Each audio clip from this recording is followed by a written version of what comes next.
Исәнмесез, эфирда яңалыклар чыгарылышы, студияда Лилия Гатина Алгатова койбір темалар турында кыскача. Татарстанда 1 июльдән эт хуҗаларына штраф сала башлаячаклар. Күпме һәм ни өчен? Бүләкләр үз геройларын тапты. Яршалыда югары дәүләт бүләкләре тапшырылды.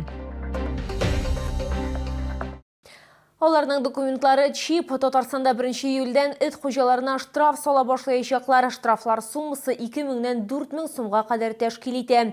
Яршалыда йорт хайваннарын чиплаштыру үткәрелә. Ветеринарлар белән урынга безнең төшерү төркеме дә чыкты. Теркәле узу өчен дәүләт ветеринария берләшмәсенә бару мәҗбүри түгел. Ветеринарлар йорт этләрен күчмә чиплаштыру оештыра. Йорт хайваннары хуҗалары билгеләп үткәнчә, бу күпкә уңайлырак. Собирались в клинику, очень удобно, вовремя увидели здесь объявление, пришли. Никуда ехать не надо, очень удобно сделали. Это ж в клинику надо записываться, идти вовремя. А здесь вот сегодня как раз выходной. Удобнее, чем ездить в ветклинику. Мы здесь рядом живем, тем более, а ветклиника далеко находится. Проще дойти пешком, чем ездить в ветклинику. Я считаю, удобно, отвлекаться не надо, отдельно ехать для этого. Во время обеда, как говорится, быстренько сделал и все, на работу. Электрон чип эне өчендә урнашкан процедура эткә уңайсызлык тудырмый. Процедураны 1 яшьтән соң узарга мөмкин. Ул чип этнең тире астына кертелә. Аннан соң аның бар наклейкасы. Наклейкада бында номер язылган була. Ул паспортка безнең бер кертелә. Бу номер чип белән бер төсле була инде. Наклейка хайван паспортында булачак, аның номеры чип белән туры килергә тиеш. Эт турындагы бөтен мәгълүмат бердән бөтен Россия мәгълүмат базасына кертелә. Бу фамилия, хуҗасының исеме, этнең кушаматы, яше, җинесе, токымы һәм башка мәгълүматлар. Лилия Гатина, Эльмира Гайнетдинова, Кирилл Хабзей, яңалыклар. Яршалда югары дәүләт бүләкләре тапшырылды. Батырлык орденнарын махсус хәрби операциядә һәлак булган катнашучыларның туганнарына бирделәр. Бүләкләр үз геройларын тапты. Чара тантаналар сараенда узды. Ватанны саклаучыларның кайберләренең якыннары белән безнең төшерү төркеме дә аралашты. Еще орешки со сладостями тоже всем понравились. Всем большое спасибо за помощь.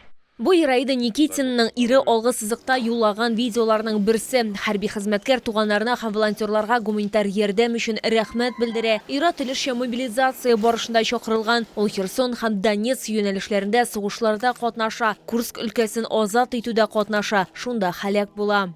Особо ничего такого не рассказывал. Не жаловался. Говорил всегда, что все хорошо, чтобы мы не волновались, за него не переживали. Башка чолы хәрбиләре дә шундый ук принципны тоткан. Якыннарыбызның борчылуын теләмәдек. Махсус хәрби операциядә катнашучылар туганнарына хатлар язган һәм аларны җиңү белән кайтуларын көтәргә кушкан. Алар махсус хәрби операция узыру зонасында хәрби бурычларны үтәгәндә һәлак булган. Он никогда не жаловался, всегда говорил, у меня все хорошо, все замечательно, жив-здоров, все отлично. Никогда ничего отрицательного не говорил, был очень жизнерадостным, веселым. Он очень был жизнерадостным, общительным, дружелюбным, всегда был в передних рядах. Он пошел защищать Родину. 5 месяцев он служил до ранения, потом год реабилитации и снова уже через Министерство обороны заключил контракт, потому что он сказал, что я не хочу, чтобы там погибали дети. Добровольно пошел. Сам хотел туда идти. Еще меня говорил, мам, можно я пойду? Я говорю, ну ты взрослый сынок уже, сам смотри. Һәлак булган хәрбиләрнең бүләкләрен шәһәр мэры аларның туганнарына тапшырды. Ул кайгы уртаклашу сүзләрен белдерде. Геройларның исемнәре мемориаль комплекста уеп язылачак.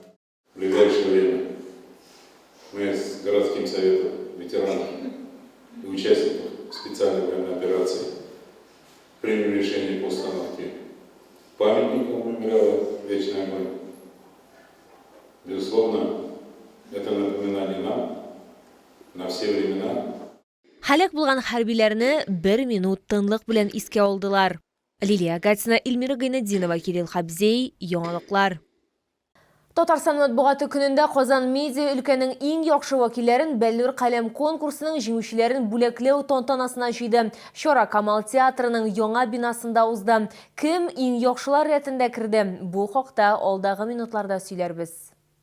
Быйыл Бәллүр каләм бәйгесенә барлыгы 144 гариза һәм 1000-нән артык эш кергәне бирде. Телеканаллардан алып газета, журнал һәм радио вәкилләрен күрергә мөмкин иде. Хотелось, чтобы мы встретились, поделились своими впечатлениями и зарядились энергией на целый год. Приятно вас всех видеть. С хорошим вас праздником. С Днем Татарстанского печати. Республика журналистлар берлеге рәисе Илшат Әминов тантананы Галиәскәр Камал театрының яңа бинасында уздыруның мөһимлеген ассызыклады. От всей души поздравляю вас с праздником. Мы самые счастливые люди, потому что быть журналистом в Республике Татарстан – это очень круто. С праздником! Желаю вам всем здоровья и новых творческих успехов. Барлыгы 10 номинациядә җиңүчеләргә бүләкләр тапшырылды. Мәсәлән, Бәллүр каләм республика конкурсының ел телеоператор номинациясендә безнең хезмәттәшебез Сергей Вильданов җиңү яулады. Победителем в номинации «Телеоператор года» становится Вильданов Сергей телерадиокомпании «Челны ТВ». Гран-прины Узак еллар ветераннар комитеты матбугат хезмәтендә эшләгән Бөек Ватан сугышы ветераны 98 яшьлек Александр Малов алды. Бүләкне Татарстан премьер-министры Алексей Песошин тапшырды. Лилия Гатина, яңалыклар.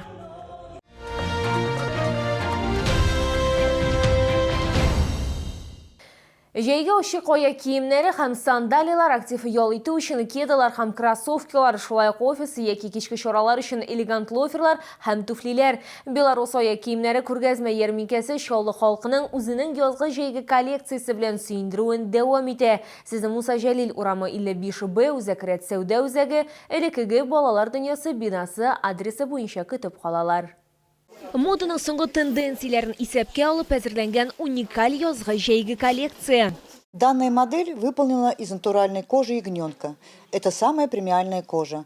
Она выделяется своей мягкостью и эластичностью текстуры. Данная модель имеет эксклюзивную обработку под названием флоттер, за счет чего она более нежная и легкая. Подошва выполнена из итальянского полиуретана, что обеспечивает хорошее сцепление с дорогой, не скользит, не стирается, будет приносить только позитивные эмоции от прогулки.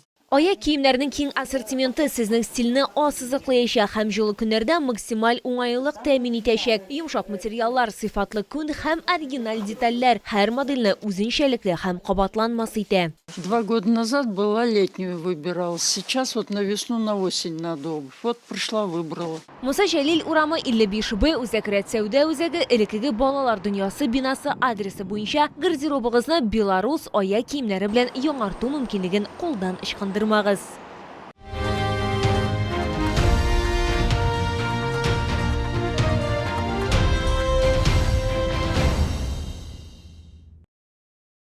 Бу сезгә җиткерәсе соңгы мәгълүматыбыз иде. Мин Лилия Гатина сезнең белән сау булашам. Исән-имин булыгыз.